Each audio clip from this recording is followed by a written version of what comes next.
कर्पूरगौरं करुणावतारं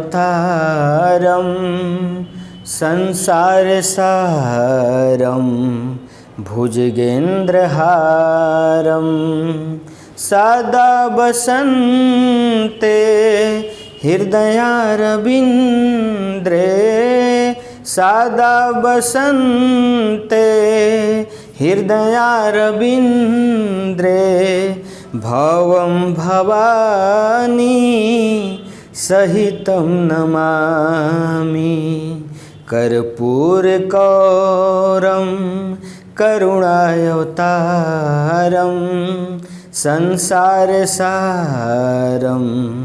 भुजगेन्द्रहारं। नमस्कार दोस्तों, आप सभी को HNY की तरफ से और आदर्श क्लासेस के YouTube चैनल की तरफ से आप सभी को आज के इस शुभ दिन पे अर्थात माता रानी ज्ञान की ज्ञान वाहिनी, ज्ञान की भंडार वाहिनी मतलब सरस्वती जी की आज इस बेले में, आज इनके शुभ दिन के बेले में हम आप सभी का और आप सभी को सरस्वती पूजा की सारी ढेर सारी शुभकामनाएं देता हूं। यह शुभकामनाएं आप सभी के लिए भी और आप सभी के माता पिता के लिए भी कि आपके माता पिता का भी आप सभी पर आशीर्वाद बने और माँ सरस्वती जी का आशीर्वाद लेकर के आप अपने बड़े से बड़े कंपटीशन को फेस कीजिए और आप उस कंपटीशन को फेस करके क्वालिफाइड करके अपना नाम, अपने माँ बाप का नाम, अपने गार्जियन का नाम ऊंचा करें। यही हमारी ढेर सारी शुभकामनाएं आप सभी के आज के इस दिन में रहेगी मेरे दोस्तों। और मैं चाहता हूं, माता रानी से यह दुआ करूंगा, यह मैं अनुरोध करूंगा कि कम से कम जिस कंपटीशन के लिए, प्रतियोगिता के लिए हमारे स्टूडेंट्स तैयारी कर रहे हैं, जिस बोर्ड के लिए तैयारी कर रहे हैं, कम से कम उस बोर्ड के अध्यक्ष को, कर्मचारियों को भी हे माता रानी सद्बुद्धि देना ताकि ऐसे हमारे बच्चों को पीड़ा बार बार ना दे करें। सरकार को भी सद्बुद्धि देना कि जितनी भी बहालियां हो वो समय समय से लेकर के आएँ और समय पर उसको पूर्ण करवाने का कृपा प्रदान करें। इसी के साथ मैं चलता हूं मेरे बच्चे, आप सभी को एक महत्वपूर्ण टॉपिक लेकर के, और उस टॉपिक का नाम होगा आपके सामने प्लास्टिड मतलब लवक। ठीक है, तो प्लास्टिड के बारे में हम लोग समझेंगे, लवक के बारे में समझेंगे कि आखिरकार लवक होता क्या है, प्लास्टिड होता क्या है। बात समझ में आई? तो इसी के साथ हम लोग चलते हैं लवक पे। तो मेरे प्रिय बच्चों, हम जैसा कि अभी आपको बताया कि हम एक महत्वपूर्ण प्लास्टिड टॉपिक पर चलेंगे और समझेंगे कि ये प्लास्टिड आखिरकार है क्या, ये लवक आखिरकार हमारे सामने है क्या और किस रूप में इसका हम लोग प्रयोग करते हैं। बात हमारी समझ रहे हैं? ये प्लास्टिड को हम लोग लेकर चलेंगे मेरे भाई। ठीक है, तो ये प्लास्टिड अर्थात लवक है क्या, तो हम पहले समझेंगे लवक है क्या। बेटा पहले आप समझो प्लास्टिड है क्या। जैसा कि हमने आपके सामने एक पौधा बना देता हूँ, गौर करिएगा। आपको सिर्फ समझने के लिए, ज़्यादा कुछ देखने के लिए ऐसा मत सोचिएगा कि ये कैसा पौधा बना दिए सर जी, बड़ा गड़बड़ है। ठीक है, तो ये आपका हमने समझने के लिए एक पौधा बना दिया और ये पौधों का जड़ बना दिया। ठीक है, ये जड़ है और ये आपको पतले पतले रेशे के समान इसकी तना है। तो गौर करेंगे बेटा, हमारी बात को आप समझेंगे। लवक एक ऐसा कोशिकांग है, प्लास्टिड एक ऐसा कोशिकांग है जो पेड़ पौधों के सभी भागों में मौजूद होता है, सभी भागों में पाया जाता है। सबसे बड़ी चीज़ हमको यहाँ पर देखना होगा, लवक क्या है। तो लवक एक ऐसा कोशिकांग है बाबू मेरे, यह ऐसा एक कोशिकांग है जो जो लगभग पेड़ पौधों के सभी भागों में पाया जाता है। जो पेड़ पौधों के, ये जितने भी पेड़ पौधा होता है उन सभी पौधों के भागों में क्या पाया जाता है, यह सभी पौधों के भाग में पाया जाता है, सभी पौधों के भाग में पाया जाता है। अब वो भाग कौन है, तो वो भाग जैसे कि पत्ती है, बात हमारी, तना, फूल, फल, जड़, भूमिगत ताना, बीज, मतलब ये जितने भी हमारे पौधों के पार्ट्स होते हैं उन सभी में कौन पाया जाता? प्लास्टिड पाया जाता है, कोशिकांग पाया जाता है। ये प्लास्टिड जो होता है बेटा वो केवल पादप कोशिका में पाया जाता है। किसकी कोशिका में? तो केवल पादप कोशिका में पाया जाता है। अगर आप सोचिएगा कि यह क्या जंतु कोशिका में ही पाया जाएगा, तो बिल्कुल नहीं, क्योंकि हमने आपको अभी स्पष्ट बताया। अब जंतु कोशिका में जड़ कहाँ है, जंतु कोशिका में पत्ती कहाँ है, फूल कहाँ है, फल कहाँ है, बात हमारी समझ रहे हैं। तो यह जो प्लास्टिड होता है वो केवल पादप कोशिकाओं में ही क्या किया जाता है? ये केवल पादप कोशिकाओं में ही पाया जाता है, दूसरी कोशिकाओं में नहीं पाया जाता। अगर प्लास्टिड की बात रहे तो एक प्रश्न आपसे पूछता है कि सभी कोशिकाओं में सबसे बड़ा कोशिकांग कौन होता है? मतलब कभी कभी पूछता है आपसे कि सभी कोशिकाओं में सबसे बड़ा जो कोशिकांग होता है बेटा, ये सबसे बड़ा जो कोशिकांग होता है वो कौन होता है? तो आपका जवाब क्या होना चाहिए? आपका जवाब सीधे क्या होगा? लवक होगा। तो आप सोच रहेंगे कि कैसे, तो गौर करिएगा जरा। कोई भी कोशिकांग होगा तो हमारे किसी एकाक अंगों में पाया जाएगा, समझ रहे हैं आप? जैसे कि हमारा राइबोसोम है तो वो अपने एक पार्ट के अपनी एक क्रिया के लिए, माइटोकॉन्ड्रिया है तो वो क्रिया के लिए, साइटोप्लाज्म है तो एक क्रिया के लिए, बात हमारी समझ रहे हैं? ये सारे के सारे जो होते हैं, लाइसोसोम है तो अपनी क्रिया के लिए है। लेकिन प्लास्टिड जो है, लवक जो है, वो ऑल पार्ट में मौजूद होकर के सभी के लिए क्या करता है? क्रियाओं को संपन्न करता है। अगर आपसे कोई पूछे कि क्या लवक के बिना पेड़ पौधों का जीना संभव है, तो हम और आप सीधा जवाब देंगे कि बिल्कुल नहीं। तो आप सोच रहे होंगे कि कैसे, आप यही सोच रहे होंगे कि कैसे, तो गौर करो मेरे भाई।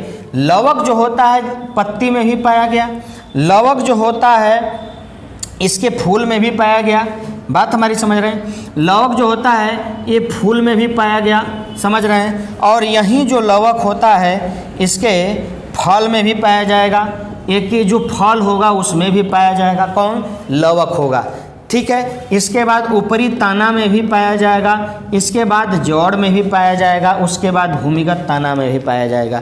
तो मेरे कहने का मकसद कि कोई ऐसा पार्ट है जहाँ पर ये न पाया गया, सब में पाया गया। तो सब में पाया मौजूद होकर के यह क्रिया करता है। तो सोचिएगा, अगर यह पौधों की पत्ती में रहेगा प्लास्टिड तो वो क्या करेगा? प्रकाश संश्लेषण की क्रिया करेगा। जैसा कि आप समझ लीजिए, आप बिल्कुल क्लियर भाषा में, अगर यह पौधों की पत्ती में रहे बेटा तो कौन सी क्रिया करेगा? प्रकाश संश्लेषण की क्रिया करता है। किसकी क्रिया करता है? प्रकाश संश्लेषण की क्रिया करता है। समझ रहे हैं आप हमारी बात? अगर इसके ताना में मौजूद हो, इसके ताना में, ऊपरी ताना में मौजूद हो तो ये श्वसन की क्रिया को संपन्न करता है। जड़ में मौजूद हो तो जड़ में मौजूद हो करके जड़ से निम्नलिखित प्रकार के खाद्य पदार्थों को, पानी को ऊपर तक पहुंचाने में सहायता प्रदान करता है। और इसके अलावा मिट्टी के अंदर जो ऑक्सीजन होता है उसको लेकर के वहाँ भी श्वसन की क्रिया करने में क्या करता है? सहायता प्रदान करता है। तो कुल मिला जुला करके जो प्लास्टिड होते हैं ना मेरे बाबू, वो हमारे पेड़ पौधों के लिए अहम कोशिकांग होते हैं और उसके बिना किसी भी कोशिकांग का जीना संभव नहीं है। तो मैं चलूँगा कि ये पूरे होल ओवर प्लास्टिड को हम लोग कितने भाग में बांटते हैं। तो ये समझेंगे हम, पूरे होल ओवर प्लास्टिड को हम लोग कितने भागों में बांटते हैं, तब हमें समझ में आएगा कि आखिरकार how many kinds of plastid, ठीक है। तो ये समझेंगे मेरे भाई, ये आप समझेंगे कि प्लास्टिड को कितने भागों में बांटा गया है। देखो बेटा, प्लास्टिड को 3 भागों में बांटा गया है। कितने भागों में? 3 भागों में बांटा गया है, 3 भागों में, ठीक है। तो 3 भाग में कौन कौन है? तो आप समझिए, क्रोमोप्लास्ट, पहला क्या है? क्रोमोप्लास्ट। दूसरा क्या है? ल्यूकोप्लास्ट। दूसरा क्या है बेटा, ल्यूकोप्लास्ट, और तीसरा क्या है, क्लोरोप्लास्ट। ये तीसरा क्या है बेटा, तो क्लोरोप्लास्ट है। अगर हिंदी आपसे कोई पूछे कि इसकी हिंदी बताइए भाई साहब, तो हिंदी आप समझ लीजिए, इसकी हिंदी जो होती है क्रोमोप्लास्ट की, वह हिंदी होती है वर्णी लवक। क्या होती है बेटा मेरे, वर्णी लवक। अगर इसकी हिंदी ल्यूकोप्लास्ट की कोई पूछे तो इसकी हिंदी होती है बेटा मेरे अवर्णी लवक।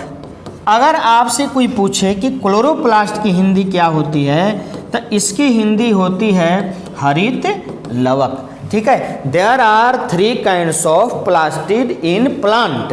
कौन कौन, तो क्रोमोप्लास्ट वर्णी लवक, ल्यूकोप्लास्ट अवर्णी लवक, क्लोरोप्लास्ट हरित लवक। बात हमारी समझ गए। अब हम चलेंगे कि इन तीनों में से जो 3 प्रकार का प्लास्टिड है और यह पौधों में यदि मौजूद है तो वह क्या क्या काम करता है और कैसी कैसी प्रतिक्रिया करता है। तब न, जैसा कि मैंने आपको सभी बताया कि प्लास्टिड सभी प्लांट्स के अंगों में मौजूद होकर के महत्वपूर्ण क्रिया करता है, तो कौन सा प्लास्टिड किस अंग में मौजूद होगा उसी को लेकर के हम आपके बीच में चलेंगे। तो आप ज़रा देखिए, आपको मैं समझाना चाहता हूँ, ये 1 नंबर का जो 1 नंबर हमारा प्लास्टिड है उसको लेकर के हम लोग चलेंगे। जो ये फर्स्ट हमारा प्लास्टिड है उसको लेकर के चलेंगे, इसको समझेंगे कि यह क्या है, मतलब क्रोमोप्लास्ट। गौर करिएगा ज़रा, क्रोमोप्लास्ट को थोड़ा सा गौर करिएगा बाबू। ये देखिए, क्रोमोप्लास्ट जो होता है, वर्णी लवक जो होता है, वह पेड़ पौधों के, वर्णी लवक जो होता है बेटा, वह पेड़ पौधों के रंगीन भागों में, पेड़ पौधों के रंगीन भागों में, कौन से भागों में, रंगीन भागों में। जो वर्णी लवक होता है वह पेड़ पौधों के क्या, रंगीन भागों में पाया जाता है। अब पेड़ पौधों का रंगीन भाग जैसे तना हो गया, तना हो गया, पत्ती हो गया, बीज हो गया, फल हो गया, फूल हो गया, ये सारे जितने भी पार्ट्स होते हैं पेड़ पौधों के, इन सभी पौधों के पार्ट्स में, भाग में कौन सा लवक पाया जाता, वर्णी लवक पाया जाता है। वर्णी लवक पौधों के उसी भाग में पाया जाता है बेटा, ये जो वर्णी लवक होता है पौधों के उसी भाग में पाया जाता है, उसी भाग में पाया जाता है जहाँ पर क्या, जहाँ पर सूर्य का प्रकाशीय किरण, सूर्य की प्रकाशीय, कौन सी, सूर्य की प्रकाशीय किरण पहुँचती है। मतलब वर्णी लवक पौधों के उन भागों में पाया जाएगा जहाँ पर सूर्य की प्रकाशीय किरणें ऑलरेडी क्या हो, पहुँचती हो और पड़ती हो, तभी जा कर के उसमें वर्णी लवक पाया जाएगा। वर्णी मतलब आप समझो, वर्ण मतलब क्या होता है, वर्ण मतलब रंग होता है बेटा। वर्ण मतलब क्या होता है आप समझो जरा, वर्ण मतलब रंग होता है, ठीक है, कलर होता है। मतलब पौधों का वैसा भाग जहाँ पर क्या हो, कलर मेट हो, जहाँ पर रंग हो, रंगीन हो, उसी जगह पे कौन लवक पाया जाएगा, तो उसी जगह पे हमारा वर्णी लवक पाया जाता है। और आप सभी ने समझा है, आपको फिजिकल साइंस में पढ़ना होता है, फिजिक्स में, भौतिक विज्ञान में, कि जब सूर्य की प्रकाशीय किरण किसी वस्तु पर पड़ती है तभी वह वस्तु अनेक रंगों में परिवर्तित होती है, अनेक रंगों में दिखाई देती है। बात हमारी समझ रहे हैं। तो इसी कारण से वर्णी लवक वैसे भाग में पाया जाता है जहाँ पर सूर्य की प्रकाशीय किरणें पहुँचती हो और वह भाग कैसा हो, तो रंगीन हो। वह भाग कैसा हो बेटा, तो रंगीन होता हो, कलर में दिखाई देता हो। अब हम चलेंगे आपके सामने कि वर्णी लवक के कारण, अब हम चलेंगे आपके सामने कि वर्णी लवक के कारण अलग अलग पदार्थों का रंग अलग अलग होता है। ये वर्णी लवक के कारण अलग अलग पदार्थों का रंग अलग अलग होता है, उसके बारे में हम लोग समझेंगे। तो ठीक है मेरे बच्चों, आप जैसा कि हमने आपको बताया कि वर्णी लवक के कारण अलग अलग पदार्थों का रंग अलग अलग रूप में मौजूद होता है। तो आपके इस एग्ज़ाम में, आपके सभी कंपटीशन एग्ज़ाम में यह महत्वपूर्ण रूप से पूछता है, आपके सभी एग्ज़ाम में यह महत्वपूर्ण रूप से पूछता है अलग अलग रूप में। जैसे कि पूछ लेगा कि सेव का रंग लाल किस वर्णक के कारण होता है, राइबोफ्लेविन के कारण, जेंथोफिल के कारण, क्लोरोफिल के कारण, कैरोटीन के कारण। तो ये आपको बताना होगा, उसमें से चूज करना होगा। तो चूज आप तभी करेंगे जब आप लगातार इन चीज़ों को प्रैक्टिस के रूप में देखते रहेंगे, तभी आपको यह फ़ायदेमंद हो सकता है मेरे दोस्त, मेरे भाई, नहीं तो इस तरह से हो ही नहीं सकता। तो ये ज़रा गौर करिए, आपके अलग अलग रूप में हो गया। आप देखिए, सेव का रंग लाल जो होता है वो किस वर्णक के कारण होता है, तो राइबोफ्लेविन के कारण। जामुन का जो रंग लाल होता है वो किस वर्णक के कारण, तो राइबोफ्लेविन के कारण। आप सोच रहे होंगे कि जामुन तो दिखने में काला दिखता है, ये बात तो सही है, लेकिन जो उसमें से रंग बिखरता है वो कैसा होता है, तो रेड कलर का होता है। अगर आप इसका ट्राई करना होगा तो गर्मी का मौसम आ रहा है, जामुन का फल लगेंगे, आप जामुन लीजिएगा और उस पर से जो पतरी होगी उसको हटा दीजिएगा और अपने उजले उजले व्हाइट शर्ट में थोड़ा सा उसको रगड़िएगा, तब पता चलेगा आपको कि कैसा दिखता है वो। फूल का रंग जो होगा वो पीला होगा, किस वर्ण के कारण बेटा, तो जेंथोफिल के कारण। अगर पूछे कि पत्ती का रंग हरा होता है किस वर्णक के कारण, तो क्लोरोफिल के वर्णक के कारण। पत्ती का रंग पीला होता है किस वर्णक के कारण, तो कैरोटीन के कारण। तेल का रंग पीला होता है किस वर्णक के कारण, तो कैरोटीनॉइड के कारण। पपीता का रंग पीला होता है किस वर्णक के कारण, तो कैरोटीनॉइड के कारण। तो ये आपके सामने हमने कुछ चीज़ दिया। हम अभी और पदार्थों में चलेंगे कि और पदार्थों का रंग यदि उस रूप में होता है तो कैसे कैसे होता है, किस रूप में होता है। बात हमारी समझ रहे हैं। तो इसको हम हटाते हैं बेटा, यहाँ पे ज़रा देखिए। तो ठीक है मेरे दोस्त, मेरे बच्चे, आप अगले पदार्थ के रूप में इसको देखिएगा। ये आपके ऊपर जो होंगे वो पदार्थ हैं। ये क्या हैं, ये पदार्थ हैं। ये पदार्थों में रंग है और ये पदार्थों के अंदर वर्णक है, जिसके चलते इसका रंग परिवर्तित हुआ है। टमाटर का अगर कोई पूछे कि लाल होता है रंग किस वर्णक के कारण, तो लाइकोपेन के कारण। गाजर का रंग जो लाल होता है किस वर्णक के कारण, कैरोटीन के कारण। चुकंदर का रंग लाल होता है विटामिन के कारण। मिर्च का रंग लाल होता है बाबू मेरे कैप्सिन के कारण। आलू का रंग हरा होता है सोलानिन के कारण। प्याज का रंग पीला होता है क्यूरसिटाइन के कारण। हल्दी का जो रंग पीला होता है वो कुकुरमाइन के कारण। अगर आपसे कोई पूछे कि ब्लड का रंग जो होता है वो क्या होता है, लाल होता है, तो किस वर्ण के कारण, तो हेमोग्लोबिन के कारण। ब्लड का जो रंग होता है लाल होता है किस वर्ण के कारण, तो हेमोग्लोबिन के कारण। तो ये रहा मेरे दोस्त, मेरे बच्चे, आपको वर्णी लवक, जो वर्णी लवक पेड़ पौधों के खास तौर से रंगीन भागों में पाया गया। जैसा कि आपने देखा इन सभी में वर्णी लवक है जो रंगीन भागों में ही क्या है, मौजूद हुआ है, जिसका रंग अलग अलग है। और रंग तभी अलग अलग होगा जिस पर सूर्य की प्रकाशीय किरणें क्या होगी, पड़ेगी। तो हम चलते हैं बेटा, वर्णी लवक के बाद हमारा दूसरा जो प्लास्टिड है, उस प्लास्टिड का नाम है ल्यूकोप्लास्ट। क्या नाम है, ल्यूकोप्लास्ट। ल्यूकोप्लास्ट मतलब अवर्णी लवक, अवर्णी लवक, ये दिमाग में रखिएगा। ल्यूकोप्लास्ट मतलब अवर्णी लवक। तो गौर करना बेटा यहाँ पे थोड़ा सा, फिर ये प्लांट्स में बता देता हूँ आपको, गौर करिएगा।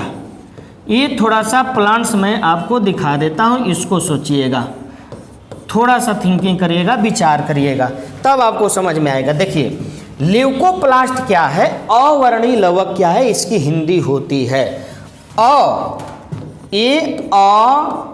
अवर्णी अ।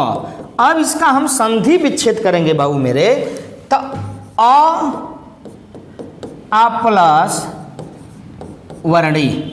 अ मतलब नहीं, अ मतलब नहीं, अवर्णी मतलब रंग। अर्थात पेड़ पौधों के जिस भाग में पेड़ पौधों के जिस भाग में रंग ना हो उसी भाग में कौन सा लवक पाया जाएगा? अवर्णीय लवक पाया जाएगा। दूसरा कंडीशंस कि पेड़ पौधों के किसमें बाबू मेरे? पेड़ पौधों के जिस भाग में या पर सूर्य का प्रकाशीय किरण सूर्य की प्रकाशीय किरण न पड़े वैसे ही भाग में कौन सा लवक पाया जाता है?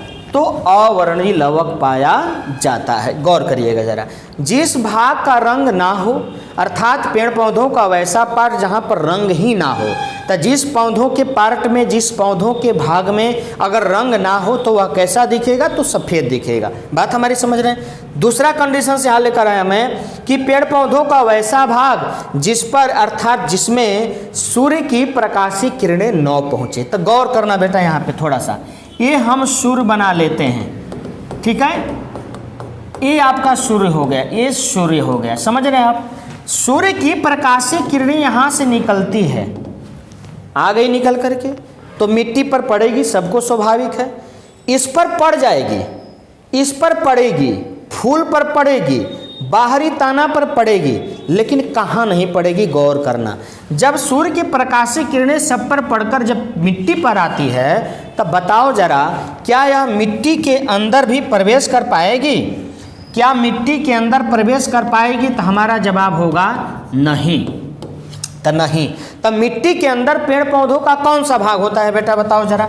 तब पूरा का पूरा जड़ होता है और उसके बाद ये भूमिगत ताना होता है। कौन होता है? भूमिगत ताना होता है। भूमिगत ताना होता है, पूरा का पूरा जड़ होता है, उसके बाद भूमिगत ताना होता है, जहाँ पर सूर्य की प्रकाशीय किरणें नहीं आती है। समझ गए हमारी बात को? तो वैसे जगहों पे कौन सा वर्णक पाया जाएगा? तो आपको अवर्णीय लवक पाया जाएगा। तो किन जगहों पे? जड़ में और भूमिगत ताना में। तो भूमिगत ताना कौन होंगे बाबू मेरे? तो भूमिगत ताना होगा जैसे हल्दी हो गया, गाजर हो गया, आलू हो गया, अदरक हो गया, प्याज हो गया, लहसुन हो गया। ये जितने भी हमारे प्लांट्स के अंडरग्राउंड स्टीम होते हैं, गन्ना भी इसमें ले लीजिएगा, गन्ना हो गया, मक्का भी हो जाएगा, जो अंडरग्राउंड स्टीम होंगे, जो ताना होंगे। आज जड़ की तो बात पूछेंगे ही नहीं, क्योंकि जड़ हमेशा ऑलवेज टाइम कहाँ होता है? तो मिट्टी के अंदर होता है। कहाँ होता है बेटा?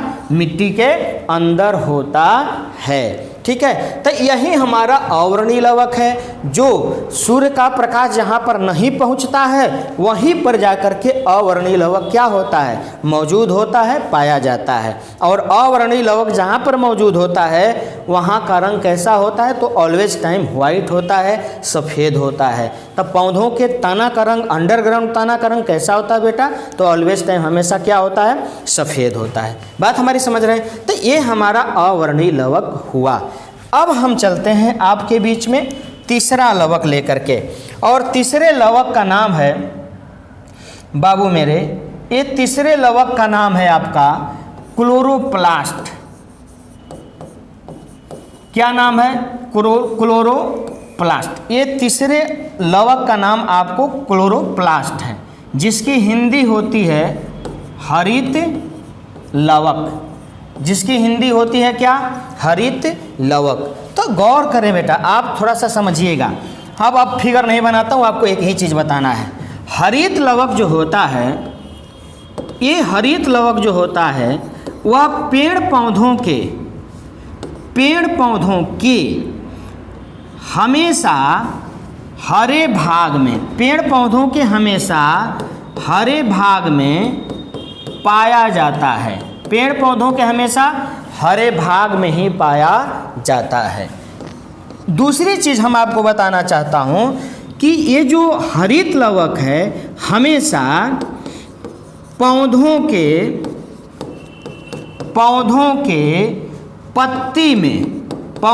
पत्ती में, लेकिन कैसी पत्ती में? हरी पत्ती में। पौधों की कैसी पत्ती में? तो हरी पत्ती में पाया जाता है। कौन? तो हमारा क्लोरोप्लास्ट अर्थात हरित लवक।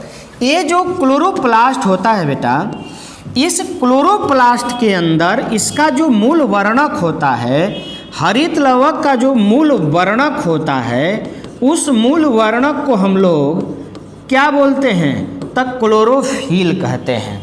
उस मूल वर्णक को क्या कहते हैं? तो क्लोरोफिल कहते हैं।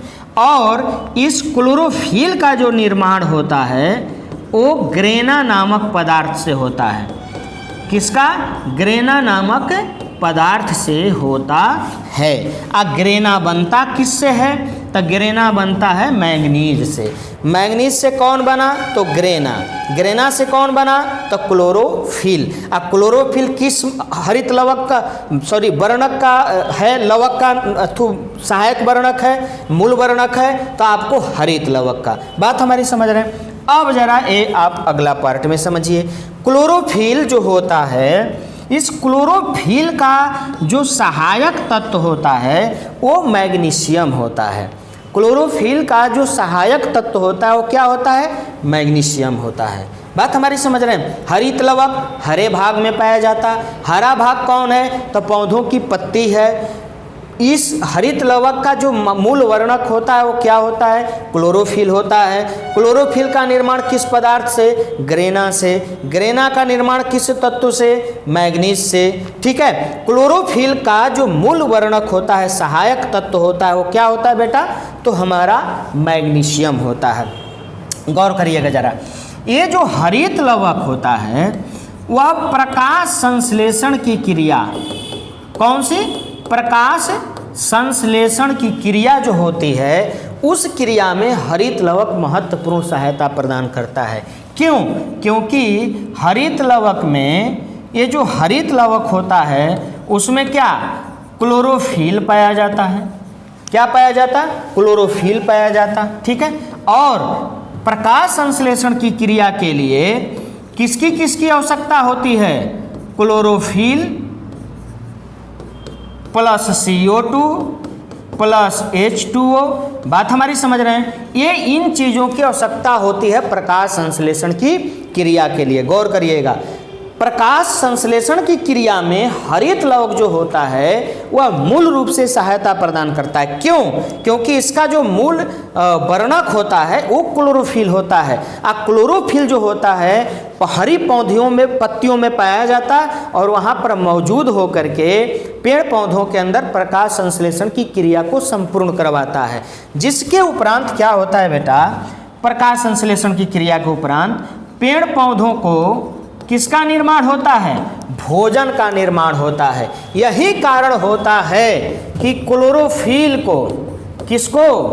क्लोरोफिल को पेड़ पौधों का रसोई घर कहा जाता है। पेड़ पौधों का क्या कहा जाता? रसोई घर कहा जाता है। मतलब किचन रूम कहा जाता है। क्या कहा जाता है बेटा? किचन रूम कहा जाता है। पेड़ पौधों का रसोई घर कहा जाता है। किसको? तो क्लोरोफिल को। ठीक है। क्यों? क्योंकि वह पेड़ पौधों के अंदर प्रकाश संश्लेषण की क्रिया को संपूर्ण करवा करके उनके लिए अधिकतम से अधिकतम भोजन का क्या करता है? निर्माण करवाता है। इसीलिए ऑल प्लांट्स जो होते हैं, जो प्रकाश संश्लेषण के खास तौर से क्रिया करते हैं, वो आपको ऑटोट्रॉफिक होते हैं, स्वपोषी होते हैं, जिनके लिए आपकी हमारी आवश्यकता नहीं होती। वो स्वयं से अपने भोजन का क्या कर लेते हैं? निर्माण कर लेते हैं। आपको समझ में होना चाहिए बेटा कि ये जो क्लोरोफिल होता है, ये क्लोरोफिल जो होता है, इस क्लोरोफिल को हम लोग लगभग 5 भागों में बांटते हैं। कितने भागों में? लगभग 5 भागों में बांटते हैं। पहला क्या है? तो क्लोरोफिल ए। दूसरा क्या है? Chlorophyll B. तीसरा क्या है? तो तीसरे का नाम होता है बाबू मेरे क्लोरोफिल सी। तीसरा, चौथे का नाम का कौन सा क्लोरोफिल? तो चौथे क्लोरोफिल का नाम होता है डी।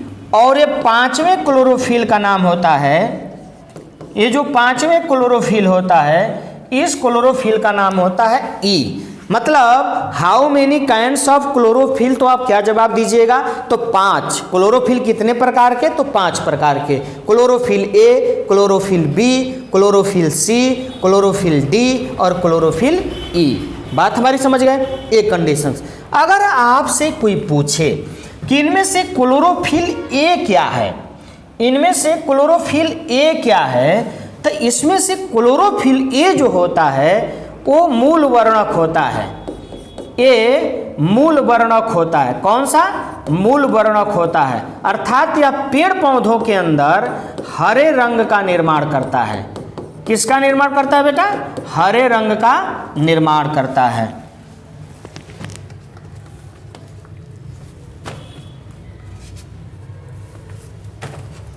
समझ रहे हमारी बात को? यह क्या करता है? तो हरे रंग का निर्माण करता है। बी जो होता है वो क्या करता है कि यह द्वितीयक मूल वर्णक होता है जो कि इस सभी क्लोरोफिल के पौधों की पत्तियों में मौजूद होकर के उसमें किसका? पीले रंग का निर्माण करता है। और सी जो होता है, डी जो होता है और ई जो होता है, वो ये जो क्लोरोफिल होता है उसका एक सहायक तत्व होता है। क्या होता है? सहायक होता है, एसोसिएट होता है। बात हमारी समझ रहे हैं? तो ये 5 प्रकार के क्लोरोफिल होते हैं जो पेड़ पौधों के अंदर मौजूद होकर के प्रकाश संश्लेषण की क्रिया को संपन्न करके उसको भोजन का निर्माण करवाने में क्या करते हैं? तो सहायता प्रदान करते हैं। बात समझ आई मेरे बच्चे? तो इसी के साथ हम आपके बीच में इस वीडियो के साथ विदा लेता हूं। अगर आप इस चैनल पर नए होंगे मेरे दोस्त, तो चैनल को कृपया कर सब्सक्राइब कर दीजिएगा, शेयर कर दीजिएगा, लाइक कर दीजिएगा और वीडियो को पूरा समझने के लिए शुरू से अंत तक देखिएगा। इसी के साथ मैं आपसे विदा लेता हूं। जय हिंद, जय भारत।